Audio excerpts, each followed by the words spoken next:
Welcome, I'm here in my 2021 KZ Escape E17 hatch, and in this video I'm going to be replacing the awning switch with this awning switch. So I'll get into the reason why I'm doing this, but if you find this video helpful and you want to purchase one of these, I'll put a link to it in the description, and if you use that link it helps me out a little bit and doesn't cost you anything extra. So I want to rearrange these components here, so I want to move the awning switch up here, and this is a larger opening behind here. So I found this switch that has a larger bezel around it that should do a decent job at covering that opening. And this is a Lippert switch, and the awning is made by Lippert too.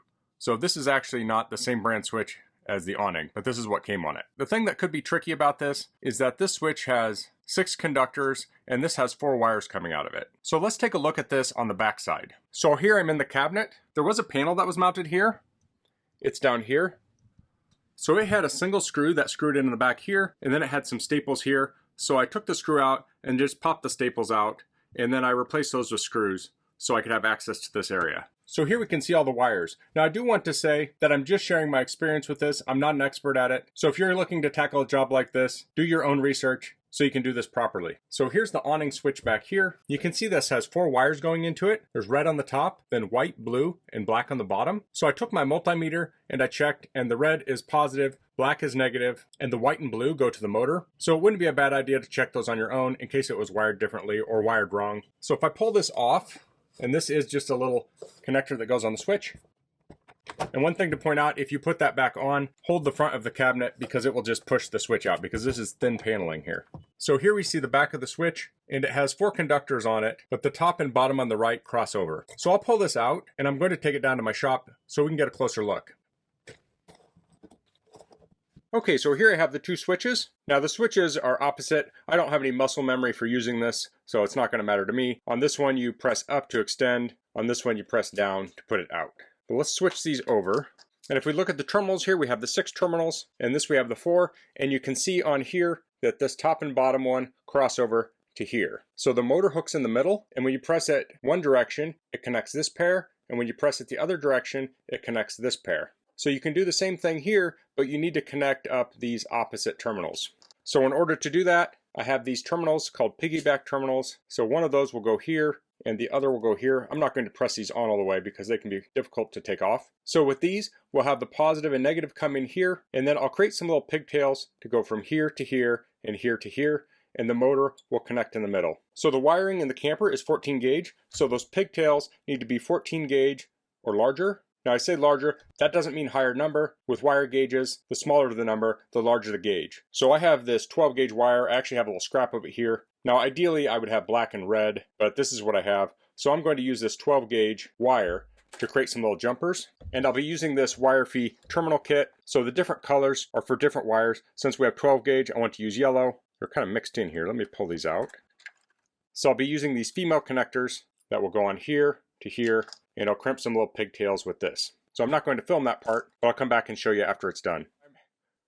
Okay, so I have the jumper wires made up, and these aren't pretty. They're really just meant to be functional. I maybe could have made them shorter, but this wire is a little stiff. So I don't have these pressed on here all the way. They can be hard to remove once you do that. So I want to get everything else crimped up before I put it all together. So what I need to do now is tap into the 4 wires in the camper. I need to crimp power and ground to these, and the motor to these other 2 terminals. Now I did put a little shrink wrap on here, so I'll put the black wire on here and the red wire on here. Now as far as the motor's concerned, I'll just plug it in and I'll test the switch out, and if it's backwards, I'll swap the wires. So I'll head out to the RV and start doing the wiring there. Okay, so I have the cord here that hooks up to the old switch. Now I could have put spade connectors on and plugged them into here, but I didn't have any 14 gauge wire, so I actually needed to use this 14 gauge wire to hook up the new switch. So I'm going to crimp the piggyback terminals to the red and black, and then I'm just going to use regular spade terminals for the white and blue. So I'm going to disconnect the battery for this because this positive terminal has 12 volts on it, and there's a risk of shorting it out on something. So I'm going to get these crimped up, and then I'll come back and give an update. Okay, so I have the ends crimped on, and with these wire feed connectors, they have shrink tubing on them, so I heated them up and it has a glue in there so it seals it nice.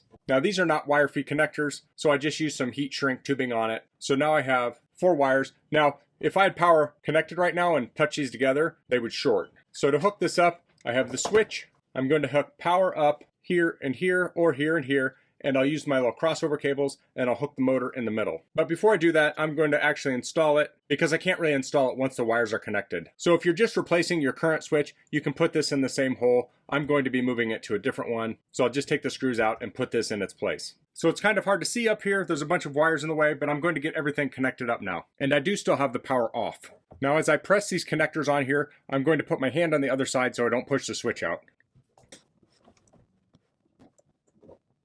Next, I'm going to connect the motor up. Now when I do this, I'm not going to press it on very tightly. I'm going to reconnect the battery. I'll test the awning and I'll swap them if they're backwards.